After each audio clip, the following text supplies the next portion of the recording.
Hello, Vanakkam, and welcome to Sudarshan's podcast. I'm Sudarshan, the host. For listeners tuning in for the first time, in this episode, we'll be talking about career transition. And I have Mr. Isaac, who is VP of Product at Zozode. Hey, Isaac, welcome to the show. Hey, Yep. Rajiv, and he's a Senior Director of Product Management at Lead Squared. Hi, Rajiv.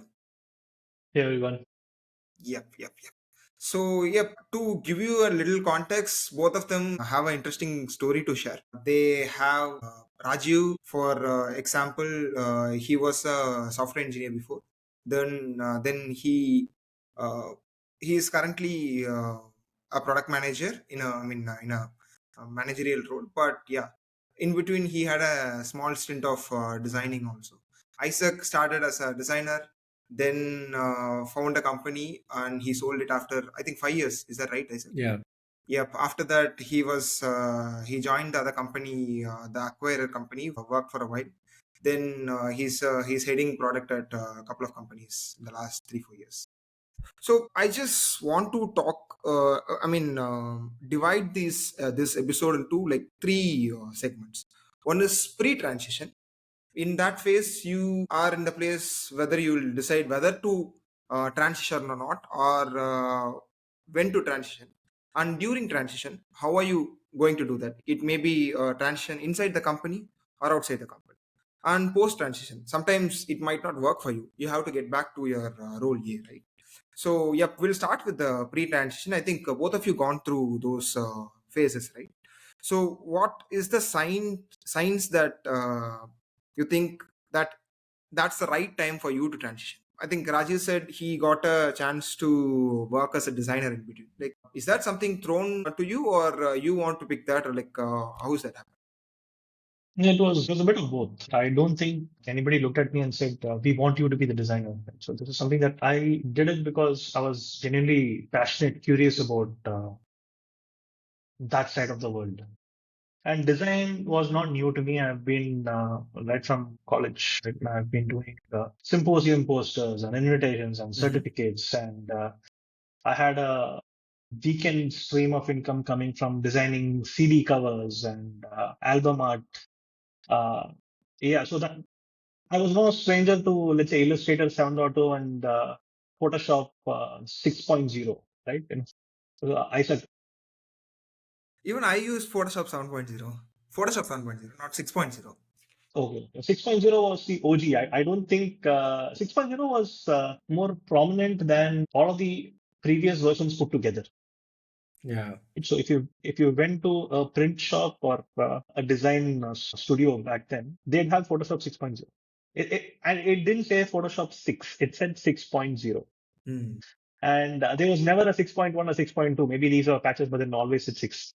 Right? So This was the I enjoyed doing one that. with the eye and there's a Yes, Yeah. yes. yeah, and This and I is used to stare at that splash screen where you'll see an Indian guy name. Okay, Sitaraman Narayan is there. yeah. Yes. It loads up, right? Yeah. Yeah, so this was before they transitioned to this, flat design, flat icons and naming, naming conventions, right? PS and I, that. So yeah, I was genuinely interested in that, and I've seen people struggling to sometimes people also use Excel to design. Right? And I've seen people group together different pixels was width of the columns, and then they used to align it. Yeah, it's back then. Back then it was the wild west, right? So whatever I've seen designs on PPT, Hmm. entire boxes and the gradients all done within PPT. And I've seen designs on Excel because it's simpler. Sheet one is the design, sheet two is specification, right? And it worked. So I genuinely wanted to make a difference over there. Then I was designing an airport layout and or other and an operational center, control center. I can call it that, right? So it talks about airport loading bay, the baggage capacity. So this was sort of major US airline, and was designing all of that because we did not have somebody else, right? Hmm. Because we did not have anyone else who understood the nuances of the customer and also a bit of more domain knowledge.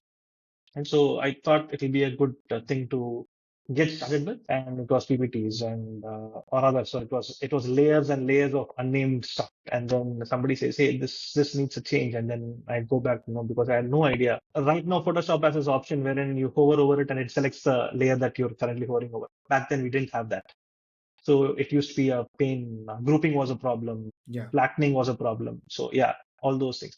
So yeah, so there are two ways to look at it. Something which you are pushed into, you didn't have an option. The other is where you genuinely wanted to explore. And both of these are two different by themselves, right?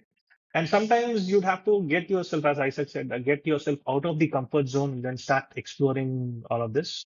And as I said, something, and you also pointed out, Sudarshan, it's an extension to the skills that we already have. If you have an eye for design, it's easier getting into the designer's shoes rather than somebody who understands nothing about it, right? And then say, okay, I'm going to make a difference and let's put a bunch of checkboxes over here and radio buttons over here. So, like, how was it, Isaac? Okay, let me finish it with Rajiv. Like, I lost my mind a bit. Yeah. So, initially, design is something which is thrown to you, and also you had the curiosity to learn. But when you switched from design to product, right? What happened is that you wanted to change, or again, someone asked you to try out product. So as I realized, as I did more of design, I realized I was also giving out the specification. I realized that I was also telling the engineering team, the developers, how it should behave, not only how it should look, right? How it behaves. And this was even before uh, the term product manager was used en masse, right? And people did not even know that PO was a role. This was PO. early a product owner, Okay, yeah. right? So this was even before, let's say, 2013, 2012 types. And it was a question of, whatever floats the boat, whatever needed to be done. If something needed to be presented to the customer, I was that person because I didn't say no. So I went to the customer, sat in front of them, spent the entire day in workshops, spent more meetings with the architectural team as we were putting together the fundamentals of the platform by itself. And so I realized that I was functioning more as a product manager, and this was something that I was actually enjoying. And that's how, so while the first turn, from software engineer to designer was something that was just up there for grabs. The product manager option was something that, I reached out and held on to. So both different approaches. Interesting. So, what about you, Isaac? I think you transition from, I mean, I don't know whether to count this as an transition, but that I think one of the toughest decision, right? To start something new. Maybe at that time, it may be like you said, it is out of curiosity to try out something or put it whatever you learned from the previous companies you worked, both HackerRank and ValidKit. So how was like how difficult for you to take that call to become an entrepreneur? Yeah, see, fundamentally, to when you are doing any transition, there are only couple of things that influence majorly in the decision. To me, it was basically money and kind of like what type of uh, impact I want to get into, right? So, and it's more around situation. Probably the right word there is situation, right? So, if you look at the first half of my career, which is design, I was honing a skill. I was getting better at the skill, and I could continue that journey in that skill itself. And usually, this is a saying that has reflected in my life as well, that if you practice a skill for 2 years, you are very probably the 90th or 98th percentile of people who do that skill in the world, right? So which is just practicing. It is anything, right? It's a music, it's singing, it's art, or even coding. You get better at that. Now, for me, the situation was that I was in a construct where I had a safety net. Okay, if I fail, if I didn't have anything, it is I have my mom who will feed me when I come home in the night. As simple as that. Second, the motivation is money, which I'll be very honest and transparent about it. Is that okay? If I were to look at a career where I would grow at certain increments every year, as is, it's the high risk, high reward equation where you take an entrepreneurial, but it's also you're seeing this right with Y Combinator and 500 startups experience. You're seeing that community that is taking very high risks and getting high rewards, but at the same time, it's high risk where 90% of this can fail, which is that one out of nine startups just succeed, right? So I feel it is a right time for me, a right situation for me. With if it works, great reward. Let me go and do it. That was the initial first intention, and I did not know how entrepreneur works. I just took whatever. So the one other thing that came, the second factor of events that came into that was what is the skill that I'm good at. I feel I can proudly say that I'm really good at storytelling, and so design plus technology interest plus storytelling is a little more powerful combination is what I felt. And with that storytelling I was very lucky, man, to be honest. It is a very unsexy idea, to be honest. I don't know why my investor invested in me. Very unsexy idea. My startup could have failed in the first year itself.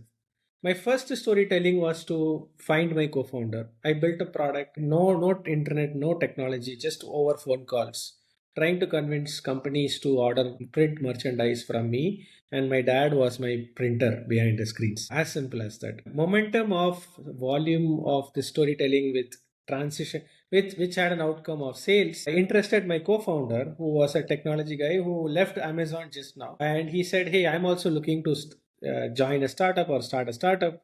It is whatever you have done, you're not just sitting on the idea, but you are doing some work. Revenue is flowing in. So let me build some technology to back it up." So that's how it started up. So if I just look at as that the 7 years of journey of building, transitioning and building, it is basically that impact of repeated storytelling, which got all the merit, which could be investors trusting you and funding you $1 million plus, and customers you are able to build, and so on and so forth. It was not a great exit, to be honest. It's public out there, but at the same time, was it a great exit for me? For me, it was a great exit. Great learning. My investor, one at the last call, he said, "We may not have made money, but we sponsored your MBA. So next time when you're starting something, let us know, and we would want to sponsor you again." So that was the thing, and I feel like just check for these signs or clues, right? One is it naturally pulling you? Are you in a situation that is comfortable enough or to take such risks? That is another thing. And what is your motivation? It can be money. It can also be love or affection towards that skill or career, right? I have a great friend, a cinematographer, who just loves taking photos as in the earliest career that he had. And it was not even a career. People would call him, "Why are you just taking?" And it's a natural photographer, people photographer, and he would take wildlife. And today he is one of the top three cinematographers in India. Was it like he chose it? It's just pure love. The love for the skill or the art that he is doing, right? It can also be that, and there is no harm in accepting I'm doing for this or I'm doing for that. Just be reflection of that. Okay, this is what is your motivation factor, and go ahead with that is what I feel. Oh, so cool. Yeah. Like to sum up what both of you said is something, any role you want to transition, someone might have told you that you should try this, someone pushed you some role, or circumstances do that. And or sometimes you might find yourself that you like something else than what you do, then you take a decision to go ahead and do that. And for anything like to start a company or anything, even for transitioning from role A to role B, is a risk involved. So do you have any backup for that? That would be better. And finally, is people around you supporting your interest towards that? It's one of the sign that you are good at it, right? Of course, yeah. So both of you are heading product teams, and product is like what Isaac mentioned in between, one of the sexiest roles in the market, right? I've seen multiple people transitioning. Designers are turning to product managers. engineers are turning to product managers, pre-sales folks are turning to product managers. So of course, after once they become one, where they fall short, right? So what are the common mistakes these people do? Maybe in your team, you might not need to, may not need to share their names, but of course, can you share some instances that happen? See, grass and other side, all right? So, I mean, it's a glorified role, and it sure does have its time in the limelight. And but it's not as glamorous as people make it out to be, as with Yeah. every other role. So somebody once told me, being a QA is the most easiest. You just have to find fault with others. It isn't. If there is if there is one bug that goes into production, you'll know, right? If there's one regression that fails, you'd know that slips through, then you'd know. It's very unforgiving at times. But with product management, I think it's more of a generalist role, right? Before we get into the vertical or specific domain specific focus, it's more of a generalist kind of a role, and it's the story of the boy next door, right? You feel that you can do it. The first thing that it's not rocket science, I'll be quite honest over here and then say it's not rocket science. It's about looking at things pragmatically and then saying, okay, this is why it should work. And this is why, I believe it would work. But at the same time, you always have a backup or rather a fallback, right? Saying if it doesn't work, then this is my hypothesis. It's about validation and running multiple such hypotheses together and hoping that some of these work better than the others that have failed. So as for people who have transitioned, you're right. A lot of good designers transition to product managers. And in these scenarios, these stories are complete from a developer's standpoint. Stories are complete in the sense every single story has an associated design. It has associated callouts. It has variations. It has error states and all of that properly mapped out.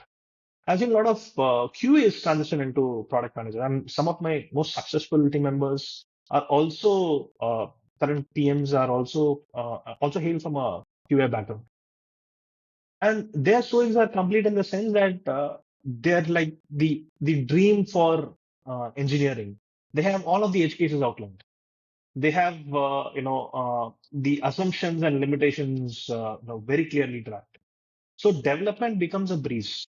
So they all take facets of life from their earlier avatar and then bring them over to the PM way of living to ensure that life is simpler for people who are going to build this and ship it and at the same time sell it out to customers. The other example is you also spoke about pre-sales moving into product and you have customer success managers moving into product. So they bring the outside in perspective. How are we building products which a customer would appreciate? How are we building products that ensures that we are empathetic to the needs of the end user? Because in my role as a pre-sales engineer, I'm trying to think of how my product is better than product B or product C, right? Now, as a product manager, I can ensure that I bring all of this learning into the product and shape the product even before it goes out into the hands of, let's say, pre-sales and then sales and delivery. So, what you're saying is, mm, role A to role A to role B comes up with both goods and bad, and it's about the previous role. Okay, I think I might have missed the question way I asked it. Maybe it become more specific to product management. But what mistakes do people make in this career transition? So So the that is. exact flip side. Yeah, no, you're right. The exact flip side of this. A designer turned into a product guy, and we'll talk about other roles as well, would focus more on the design. Mm. It's very easy to develop tunnel vision because you've been so good at design that you tend to focus more on design. Somebody who's coming in from, let's say, I'll take an example. We had a person from pre-sales who wanted to transition into product for such a long time. They came into the product management side of things and they were assigned as an external PM, right? Mm. So, which is nothing but more of a pre-sales, but then in a solution consulting role to drive external feedback back to the product, right? So it's easier saying, okay, this is what customer A wants, this is what customer B wants, and let's build all of that into the product. But products don't inherently work that way, right? The prioritization angle comes in. what benefit is going to drive for 100 or 1,000 of my customers. Now, when I look at the product holistically, instead of looking at my immediate goals to meet, how does your roadmap not get influenced by the more current conversations that you're going to have? And how much of those are going to get influenced in the strategy of your product by itself, that what you're defining? That's where people can have a lot of pitfalls. And not necessarily with respect to products. The same applies for, let's say, I know designers who transition to engineering, right? There's a lot of focus on front end. People have taught themselves coding over the weekend. Now it's all the more easier that the tools to learn development are out there, are accessible. So people are experimenting. Sudarshan, you've experimented with Bolt, Yeah, yeah. bunch of other software as well. It's easier. But at the same time, it is not complete. There's so much more it has to go through. The process has to take you, it has to evolve to such an extent that instead of the one pitfall is, instead of it appearing complete at a very high level, if we go 3 levels down, is it really functional? Where and all would it be breaking? So those are the aspects that, how do we overcome this inherent bias and then be true to the nature of what the newer role, whatever role it is, be it engineering, be it products, be it design, how is that going to shine through instead of me being obstructed by my earlier bias? In that is imagine a case, both of you are heading teams now. Now you have this curiosity to become a marketeer or a salesperson, right? The hierarchy where you are in the organization is different from, I mean, like, you are going to do a new skill, and definitely the organization or the company won't be ready to put you in the same level, right? So in those cases, how do you negotiate your role first and your salary compensation second? And Isaac, we had this conversation when we was discussing in the cafe nearby. So when you joined Plum back then, like a couple of years back, so how that happened? Because before that, you are heading a business team at Pinto. Yeah, so I think it's a reflection of where you are good at, to be honest, in a nutshell, right? So my transition from a generalist role of an entrepreneur and then to a specialist role at the example that you gave, working at Plum as a product director, was can I pick up the skills or the relative experience, tribal experience that I have been doing over a while? It is people management, it is building products, it is being very finicky about design. Finicky means like being very empathetic around it, having an edge to build world class products, etc., etc. So all are the titles was in a generalist role, but I was having these skills. So I would just say, if those if you're evaluating when you are doing the transition, you just focus on your what you are good at and best at, and you can deliver the best at. So even within the organization, you're taking a risk of, let's say, moving from, okay, I'm now a designer, I want to move into a marketing role, or from a marketer to a, let's say, even a HR role. Be very clear on what are the skills that are required to perfect that role, which is the role that you are going to get into. You may, and don't take third party observation as the final sacrosanct thing, right? So don't immediately be judgmental that, okay, if I am very good at say finding faults, I may be a great QA engineer. It doesn't end up that way. There are both technical and soft skills that are required to perform that job at the highest outcome. So be ready that are you first of all having those skills? If not, what is your skill progression? Are you going to learn those skills? And you may even learn that as an, I mean, before you when you take up that role, right? So a friend of mine transitioned from a product manager to a HR. A very, very complete contrast of thing. Yeah, yeah. And why he liked it? Because he loved talking to people. That is it. He was talking to customers before. Now he's talking to, and he was a people success person in the HR realm. And he is phenomenally successful in that role that he is currently in. Why? Because people see him as a great speaker. He talks. he kind of brings out the best and the worst of people, and kind of like put them in the right track and say, okay, this is where you are, where you need to go, and kind of makes them successful. So I feel just look at more skills. Don't be one of the question you asked, right? What are the negative or things that you've been Negotiating the role and the salary. yeah, that is, we'll come to that. But before that, you had asked about what should I be careful about when I'm moving there, right? So don't stick too much to title. What that means is don't write in your paper as an engineer. I should, as an engineer, like don't write bullet points of that, because very simple. Rajiv can also resonate on this.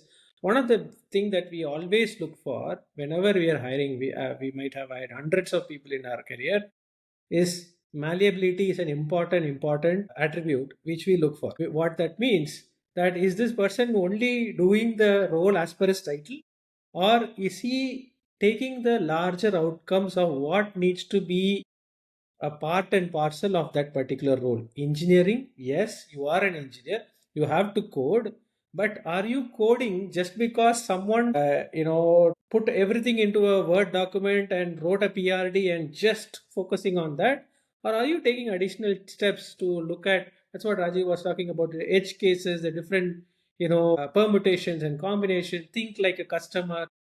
These are all bottoms up things that are responsibilities, that we feel like, okay, this person not only is an engineer, he's a problem solver, as a thinker. So all those titles start getting attached to it. So that's where I feel you will be posed to kind of like, okay, I start having these skills, and everything else that you do in life is just titles, man. For 3 years you had this title, next 3 years you had another title.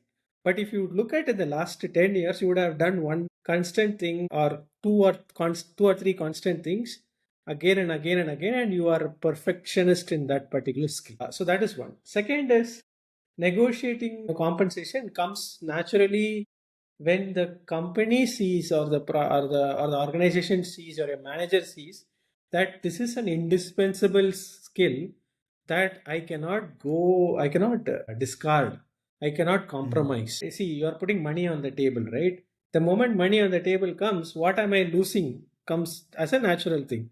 Okay, is this if Isaac is a product manager, I can replace Isaac easily. But Isaac is a product manager who is also an entrepreneur, who is also a designer. Okay, man. So this combination, where will I find? Right? So that gives you that power of, and you can't be like, okay, I have done this and I'm now at this state and I can negotiate. No. You have to practice this. If Isaac doesn't practice design plus product plus entrepreneurship in his current role, he cannot negotiate out of it. And let's say that practice came out in reflection of outcomes that Isaac performed, and then you go and negotiate. You know what? I'm not just doing product role here. I'm also doing a role of a designer. I'm also doing a role of an entrepreneur, bringing revenue. Focusing on top of the funnel, etc., etc. Now suddenly you are at a higher leverage point, and everything else is numbers after this. Whatever your number you post, your management poses, and then you come at a conclusion is just numbers. Is it okay for them, you already answered that, but don't focus on titles? But imagine a case, someone with 10 years of a decade of experience, and they want to step below their previous role level and work in a different level, right? Work in a lower level. Are they ready? Like, how should they make themselves ready for that situation? Yeah, I'll just answer that, and maybe in 2 minutes I'll leave the mic. See, career up and career down was the question, right? So career down is completely situational to the person who wants to take that. Because everyone wants to transition career up, but there is also time where you want to career down, because you would have realized that realization would come personally to you that, okay, maybe this is not the area which I want to progress further into that one. Or it could be that this is too overwhelming for me, but what I did last was better for me, so let me take some steps back, and that's also completely fine. So all these move up in monetary value and move down in monetary value. Will you be able to also have that adjustments? Will your family be able to have that adjustments? So take that call together, and not all these calls are like one one person's decision or quick immediate decision. It can be an amalgamation of few points coming from situation, few points coming from motivation, few points coming from money, and few points coming from your what you want to do. It's so I feel it's a mixture of all these. Then you take a weighted average and say, okay, this is what I want to do. And I have personally felt some, not felt, but I've personally experienced friends who were at the peak of their salary in a different role with a very very high salaried role, moved from manager to an IC role, as well as moved from a high IC role to a low IC role also. And they have been very happy about it as well in that dish. And it is very situational to that person. This is what is the answer. So here's, I thought I should add to it. Here's a conversation, and I'm going to use myself as an example. 4 years back, close to 3.5 years back, I was speaking to the recruiter who got me into my current organization. He called me up one evening and said, the founders like your profile, we want to go ahead. Is there a designation that you're looking for? And I said, you can call me a pink fluffy unicorn for Michelle was my recruiter back then. And then I told, this is what you can call me, and if you want a designation to be that, you can even make it that. But what matters to me is that what value I bring to the organization and what value is the organization deriving out of me. And this is true in all aspects. In fact, my current ID card, it still says I'm a GPM. The office visiting card, it says, I don't know what it says. I think it says director, right, from a couple of roles back. So I joined my organization as a senior PM. It didn't make a difference. I think even my LinkedIn tagline, it says SaaS products and platforms. That's all it is, right? It's not linked to a designation. Designation is the current role that I'm functioning at. I move to a different organization. It's not going to be a senior director role. Maybe it's a VP role. Maybe it's a product role. Maybe it's a product manager tagged to a number over there. Doesn't matter. What matters is I can be the head of products or a CPO at an organization which has 5 people, or I can be a product manager in an organization where there are 1,000 people. The designation, at the end of the day, is just another title. What matters is the value, both what you add to the organization as well as what the organization adds to you. And compensation flows the same way, right? What I'm contributing to the organization, what they deem, I should partake in part of the profit and part of the overall investment, how they look at me as an investment for the future. That is what's going to drive comp as well. Got it. Got it. Yep. And one more thing I want to touch upon is I think we were talking a little bit in between also. So when starting out a new role, right, from a role A to role B, a totally a new role, and there you will be working. Imagine a case, some fresher out of college, and you will be working with them. You might know a little bit more than them, but you might be doing same level of tasks, right? And of course, there will be self doubt, and there will be imposter syndrome comes along with that. How do one should handle that? How do one should handle that and wrap up things? What? I don't think you'd ever get rid of imposter syndrome. It doesn't matter if you're heading an organization or just starting out. I think it happens at various different levels, and there are days that you have good days, you have bad days. Bad days, you tend to doubt yourself, so much more, and on good days, you feel like you're on top of the world. So what's important is to have that balance. Of course, it's going to be intimidating when you're moving from a different stream to another. It's something that's new to you. And at the same time, what I've seen is the people who have moved in from, let's say, support to products. I'm using products as a catch-all over here, but then moving from design or QA into product is that uh, they believe everything would change overnight. That doesn't happen. Right? There's a learning curve. There's a very steep learning curve, irrespective of Yeah. the stream they're coming into. And somebody who's barely, maybe it's their first job, and somebody else is going to on the same team, and they're going to be functioning maybe at 5x, 10x of your capacity. But what matters most is it's the team construct that we'd have to look at and see at the end of 6 months, am I getting better? Is this meant for me? And at the same time, also have this mentor who's maybe within your organization, who's outside, who's able to, some people take decisions irrationally at times. Think this is what I feel I'm good at, and then they go ahead with their own inherent biases, and then say, okay, I'm going to transition to a different role. This is what I'm going to get into. And then if you have this mentor is like somebody who's going to give you a reality check, and they say, I know you, and neither is one. Right? So somebody has to tell that, right? And maybe this is not meant for you. You've got this great idea, but then here is where you're better off deploying that idea, right? I think people are also very hesitant to share what they want to be with others. Right? It's very important to latch on or to find a specific set of people that you can share and connect with and then ask for their opinion because they've been there, they've done that, and convert irrational thoughts into rationalized outcomes as well. And that's important, especially when you're starting out, or even this is pre, and we spoke about pre, we're currently into on the job kind of a thing. And it's an ongoing conversation as well. Am I getting better? And every quarter we take a step back and then say, am I in a better place right now than I was 3 months back? And this keeps going on till the point in time you're convinced. So that's the only way to overrule imposter syndrome. Isaac, what's your take on that? Yeah, see, I agree with Rajiv in terms of definitely there is this, it's not going to be the stable state all the time. And when you have those bad days, you are going to have a lot of doubts, self-doubts. And, it tends to kind of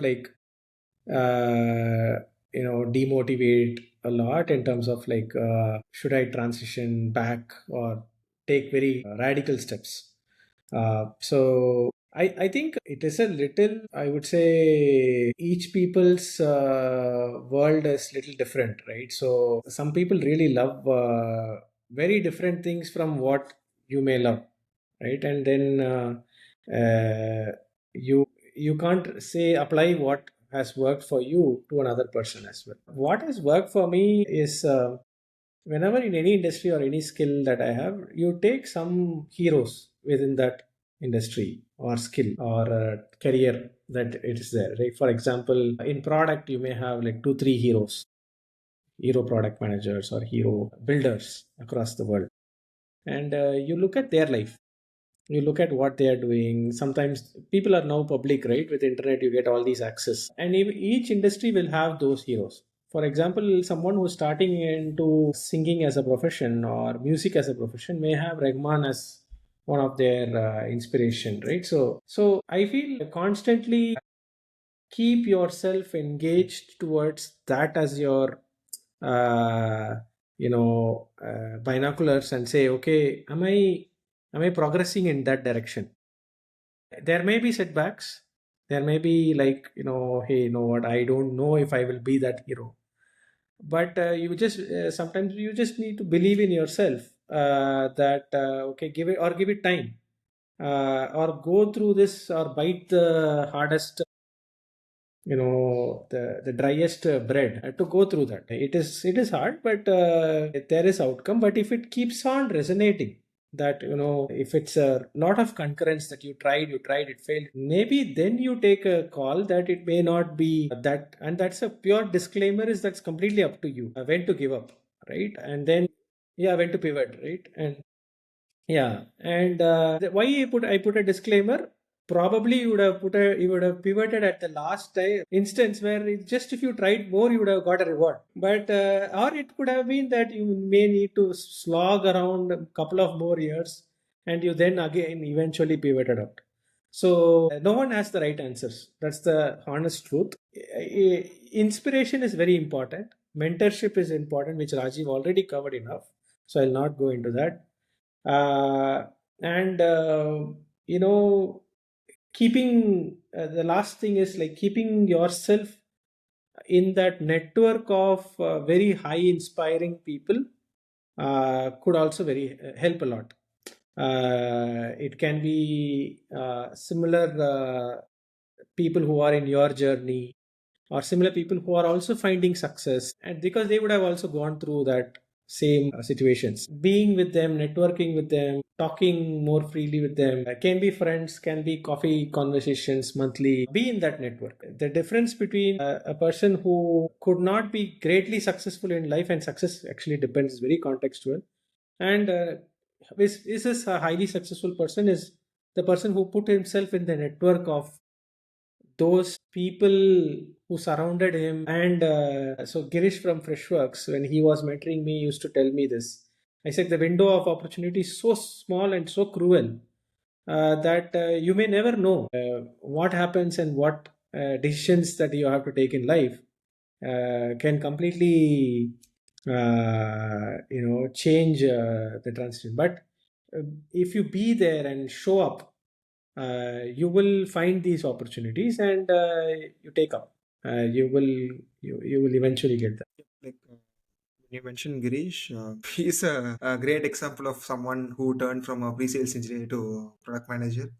And also, when he take this bit of Freshworks in 2011, he said in a previous recent podcast that he had this plan in mind that I'm going to do this for next 2 years, do whatever I can, push whatever I can. What wrong it will happen? I mean, if that fails, he'll join another company as a product leader, and he ensured all the other folks who worked along with him that he'll get them some job somewhere, right?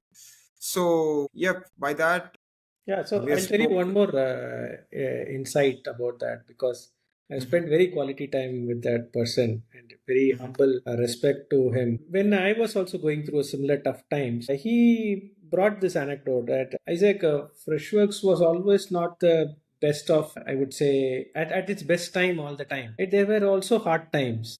And we were talking about this, the situations also affecting that hard time, right? So he, at a certain points, he felt like maybe his family also did not have the best trust on him. That will something happen positive? Why are you so stressed? Because he was at a very very high profile role at Zoho, and left that to do an entrepreneurial stint, right?